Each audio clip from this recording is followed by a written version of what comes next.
Halo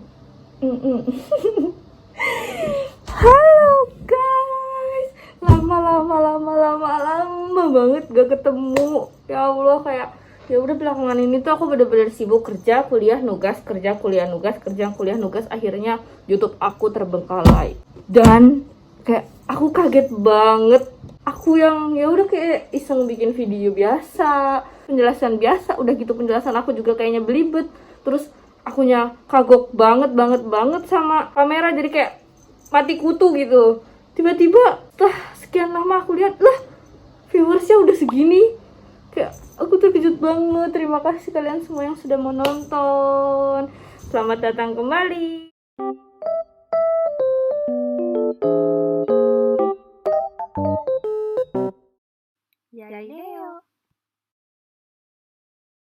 Halo semuanya, Assalamualaikum warahmatullahi wabarakatuh. Kembali lagi bersama Yaya di Perjepangan. Yeay. Kali ini aku pengen ngupload video tentang sekolah bahasa Jepang. Banyak diantara teman-teman jatuh.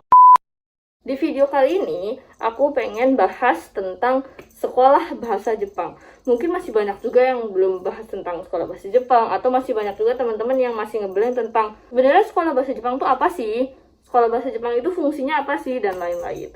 Oleh karena itu, mari kita kupas tuntas tentang sekolah bahasa Jepang.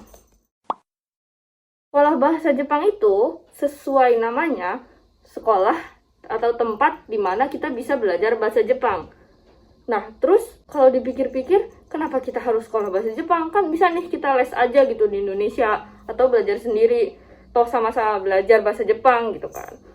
Bedanya, kalau di sekolah bahasa Jepang, itu kita bener-bener difokuskan buat belajar bahasa Jepang, atau bisa dibilang juga kejar target. Di sekolah bahasa Jepang, itu kita belajar bahasa Jepang dari hari Senin sampai hari Jumat. Dari biasanya ya, kalau jam sekolah standar itu dari jam 9 sampai jam 3 sore. Jadi, ya udah dalam seminggu 5 hari kita benar-benar belajar bahasa Jepang terus, mulai dari chokai atau listening, terus reading, dokai, terus ada kijutsu atau ya misal grammar atau tulis menulis, dan ada juga speaking gitu, kaiwa. Ini semua tergantung sama tujuan masing-masing. Biasanya sekolah bahasa Jepang itu jatuhnya jadi kayak batu loncatan, sama kayak aku. Aku kan di sini tujuan pertama itu sebenarnya mau kuliah ke Jepang. Nah, kalau kuliah ke Jepang menggunakan bahasa Jepang, les di Indonesia itu bakal makan waktu lama banget. Dan sertifikat yang dibutuhkan untuk masuk kuliah ke Jepang itu biasanya antara N2 atau N3 atau N1. Kalau kita belajar itu sendiri, itu bakal susah banget dan makan waktu lama banget kalau kita belajarnya di Indonesia. Secara lingkungannya juga orang Indonesia. Kita les juga nggak bakal sampai seminggu 5 hari fokus buat belajar bahasa Jepang aja kalau di Indonesia kan. Jadinya bakal makan waktu lebih lama. Kalau case aku, tujuan utama aku itu adalah aku mau kuliah di Jepang. Nah, untuk mencapai tujuan aku kuliah di Jepang ini, banyak step-step yang udah aku cari dan aku kumpulin. Yang pertama, salah satunya itu lewat beasiswa.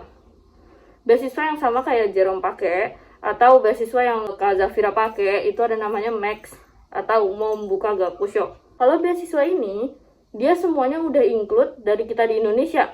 Jadi mulai dari sekolah, nanti datang ke sini ikut sekolah bahasa Jepangnya, habis itu misalnya sekolahnya belajarnya pakai bahasa Inggris atau segala macam, itu udah include dalam beasiswanya.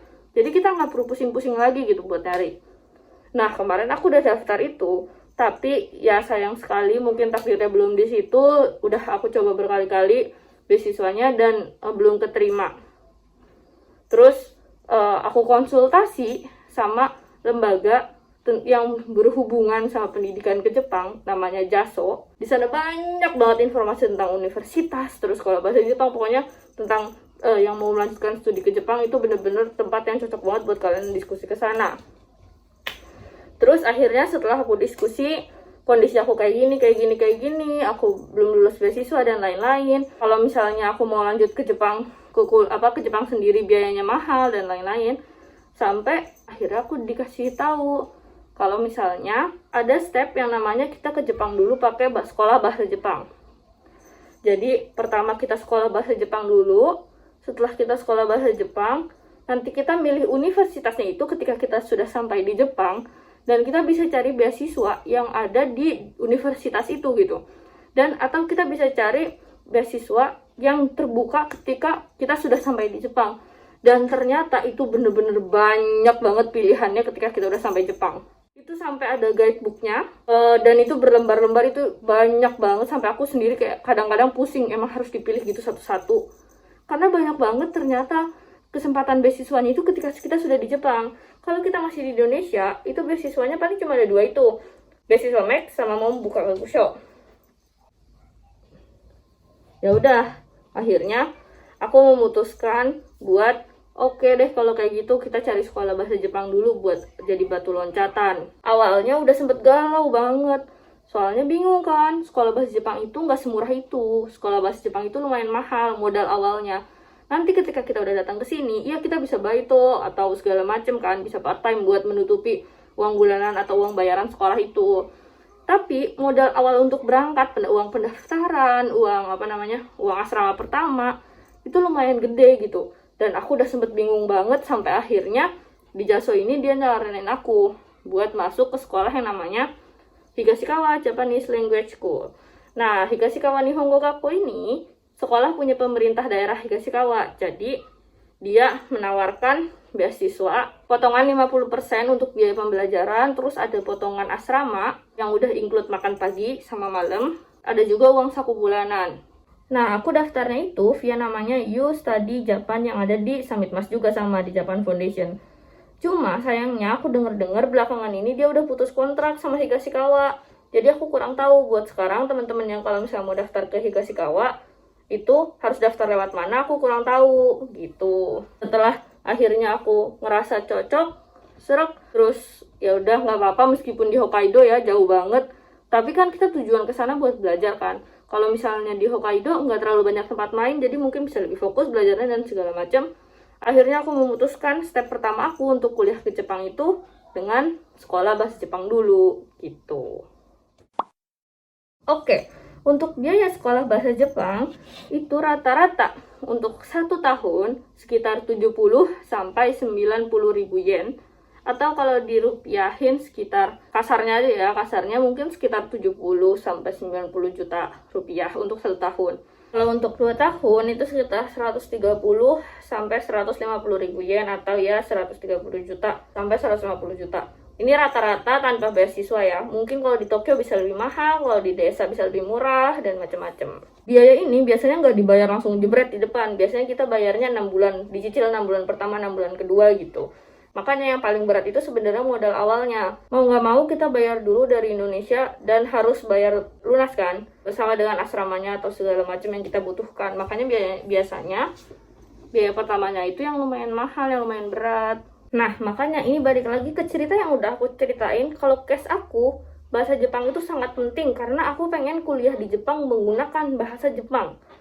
Jadinya mau nggak mau harus ambil sekolah bahasa Jepang dulu biar aku bisa ambil EJU, itu kayak SBMPTN-nya gitu di Indonesia buat masuk kuliah ke Jepang. Nanti kita bahas di video lainnya. Ada juga orang-orang yang mau kerja di Jepang tapi nggak mau via lembaga. Itu banyak juga yang biasanya sekolah bahasa Jepang dulu, terus nanti sembari sekolah bahasa Jepang itu nanti bakal dibimbing sama sensei-senseinya buat cari kerja. Biasanya sensei-sensei di sekolah bahasa Jepang itu super ramah dan suportif banget. Jadi mereka bener-bener bakal ngebimbing sesuai sama apa tujuan kamu datang ke sekolah itu. Buat temen aku yang kemarin sekolah bahasa Jepang juga, dia mau kerja. Nah itu juga bener-bener ya kayak gitu dibimbing. Ntar kan kalau mau kerja di Jepang ada latihan wawancaranya, terus ada cara bikin CV-nya segala macem. Nah itu dikasih tahu sama guru-guru sekolah bahasa Jepang di sini, sama sensei-senseinya. Sama kayak aku kemarin, secara aku ngeblank banget kan di Jepang apa sih universitas yang kita tahu. Kalau lagi di Indonesia tuh apa sih? Paling Tokyo University, Osaka University, Waseda, atau enggak APU gitu kan.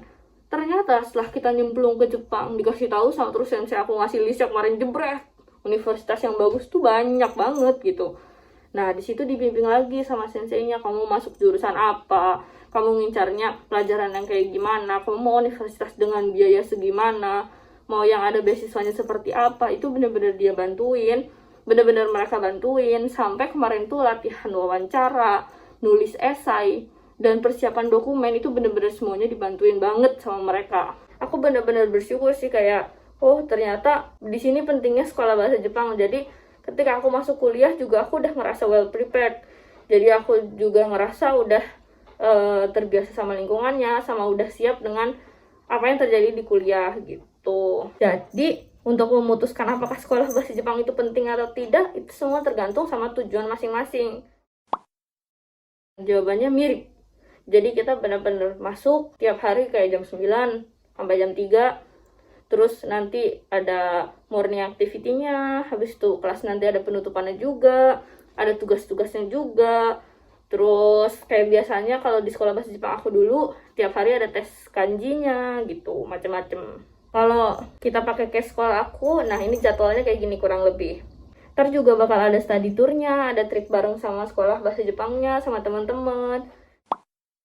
Tergantung sekolah bahasa Jepangnya. Kalau sekolah aku karena mungkin ada beasiswanya atau gimana, jadi kemarin itu syaratnya kalau mau masuk harus punya sertifikat JLPTN 5 atau berapa ratus jam belajar bahasa Jepang gitu. Sebenarnya yang paling utama itu sertifikat, persertifikatan, dokumen, sama rekening koran orang tua. Soalnya sekolah bahasa Jepang itu kan seperti yang tadi aku bilang, dia nggak include beasiswa, nggak dalam satu paket beasiswa. Jadi buat kita dapat sertifikat visa dan lain-lain itu ya harus ada rekening koran orang tuanya juga, biar aman dan menjamin bahwa oh nanti kita di Jepang itu bisa hidup loh gitu.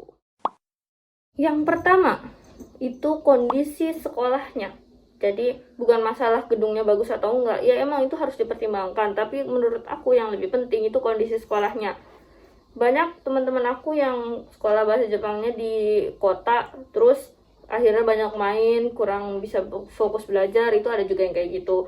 Tapi ada juga yang nggak suka di desa karena terlalu sepi atau segala macem, jadi ngerasa kurang nyaman, itu juga ada. Kita datang ke Jepang dengan negara 4 musim, jadi terbiasa atau enggak sama musimnya. Kayak kemarin aku di Hokkaido, itu kan dingin ya, musim saljunya itu nyaris 6 bulan sendiri gitu. Buat orang yang nggak tahan dingin mungkin bakal jadi susah banget hidup di sana. Berhubung aku suka dingin, aku suka main salju, jadinya ya aku sih have fun aja, dan aku enjoy aja. Setelah tahu lingkungannya, kita cek dulu itu sekolah bahasa Jepang itu biasanya jamnya kayak gimana. Ada juga sekolah bahasa Jepang yang diperuntukkan buat orang yang udah kerja di Jepang. Jadi biar misalnya malamnya dia bisa kerja, siangnya dia sekolah bahasa Jepang, jadi jamnya pendek atau segala macem. Ketika kita mau kejar target untuk kuliah, itu menurut aku mendingan fokus belajar bahasa Jepang, ya udah habisin aja buat belajar bahasa Jepang hari-hari kita di Jepang gitu. Jadi pilih sekolah bahasa Jepang yang jam belajarnya ya udah seharian aja, yang banyak gitu, yang kayak misalnya jam 9 sampai jam 3, atau yang fokus belajar gitu, nggak perlu ada hari sisanya. Yang ketiga itu adalah biayanya tentunya. Nggak cuma biaya sekolahnya, tapi biaya kehidupan sekitarnya juga. Kalau misalnya kita sekolah bahasa Jepang di Tokyo, even sekolahnya murah, biaya hidupnya tinggi. Emang sih gaji baitonya juga tinggi, tapi transportnya, makannya, segala macam itu juga bakal lebih tinggi, apalagi apartemennya. Pertimbangan nomor 4, kalau misalnya kalian emang udah tahu mau masuk universitas mana, dicek dulu apakah di universitas itu ada sekolah bahasa Jepangnya atau tidak. Kalau ada, mendingan gak usah jauh-jauh, gak usah susah-susah nyari sekolah bahasa Jepang yang lain. Kalau kamu masuk ke sekolah bahasa Jepang universitas itu, nanti kamu bakal gampang masuk ke universitasnya, kayak semacam lewat jalur dalam gitu. Oh iya guys, satu lagi, apakah sekolah bahasa Jepangnya itu nyediain asrama atau enggak? Soalnya di sini kalau kita harus booking apartemen sendiri itu banyak syaratnya, dan kita harus bener-bener booking sendiri buat listrik, air, dan segala macam. Sedangkan kalau asrama kan udah diurusin sama pemilik asramanya kan, jadi kita tinggal masuk gitu. Tapi rata-rata biasanya kalau sekolah bahasa sih asrama sih. Sejauh riset yang aku tahu itu ada 2 caranya. Jadi yang pertama lewat lembaga. Banyak banget lembaga di Indonesia yang bersedia translatein dokumen kamu ke bahasa Jepang, terus ngehubungin antara kamu dan sekolah bahasa Jepang di sana. Tapi sayangnya kalau lewat lembaga itu emang simple, cuma biasanya mereka makan biaya. Dan kadang banyak juga yang makan biayanya tuh lumayan besar, dan menurut aku itu sayang. Kayak lebih baik biayanya dipakai buat hidup di Jepang aja. Nah, biar nggak kena biaya itu emang harus agak sedikit lebih effort. Jadi dari kamu langsung ke sekolah bahasa Jepangnya, entah kontak orang di sana atau langsung email orang di sananya buat mau daftar dan segala macem. Jadi langsung kirim ke sana gitu, nggak ada perantaranya nih, kayak gitu. Iya pasti namanya sekolah bahasa Jepang, nggak ada Bahkan banyak guru-guru yang nggak bisa bahasa Inggris. Jadi dari pertama kali kita masuk, itu biasanya nanti bakal ada ujian, terus nanti sesuai hasilnya itu kita bakal ditempatin di kelas-kelas mana yang sesuai sama kemampuan kita. Gak apa-apa, gak usah takut meskipun bahasa Jepangnya masih bener-bener belum bisa, nanti bakal diajarin sama sensei-sensei di sana pelan-pelan, diajarin pakai bahasa Jepang tentunya. Jadi nanti bakal belajar bahasa Jepang, diajarinnya pakai bahasa Jepang. Tapi gak apa-apa, gak perlu takut, nanti pasti diajarin sesuai sama level kemampuan kamu. Terus kalau di sekolah aku tiap 6 bulan itu ada tes ulang. Jadi misalnya kelas aku pertama itu kemarin B, setelah aku tes ulang aku loncat langsung ke kelas E gitu. Dan nanti sesuai level kemampuannya disesuaikan lagi gitu. Bisa cek di webnya Jaso ini, atau aku ada satu web lagi ini. Itu isinya kumpulan sekolah bahasa Jepang, jadi kalian bisa riset di situ sekolah bahasa Jepang mana yang kira-kira sesuai sama tujuan kalian, sesuai sama kepribadian kalian dan macam-macam. Oke deh, kurang lebih segitu dulu bahasan kita tentang sekolah bahasa Jepang di video kali ini. Aku juga bentar lagi mau kerja. Di lain video kita bakal bahas tentang syarat masuk kuliah atau bahas tentang eju. Atau kalau misalnya ada pertanyaan atau ada sesuatu yang mau kalian bahas, bisa langsung tulis aja di kolom komen. Terima kasih sudah mendengarkan ocehan aku bersama Gude Tama. Bye-bye. Semoga bermanfaat. Kalau masih ada yang mau ditanyain, boleh langsung tanyain lagi juga aja ke DM aku boleh, atau langsung komen di bawah. Terima kasih semuanya. Sampai ketemu lagi di video selanjutnya. Bye-bye. Ditonton lagi ya, biar viewersnya banyak lagi. Dah. Assalamualaikum warahmatullahi wabarakatuh. Betul ya guys, aku tuh nggak pakai kacamata. Jadi kalau misalnya aku coba taruh di sini, itu agak ngeblur gitu. Jadi sebenarnya aku nggak ngeliatin ke layar loh. Aku berusaha mencari kameranya di mana, tapi kayak entah kenapa mata aku tidak melihat ke kamera ya. Udahlah, kalian sabar-sabar aja yang ngeliatin mataku kayak ini kemana-mana gitu, pokoknya nggak kelihatan deh. Apa harusnya pakai kacamata?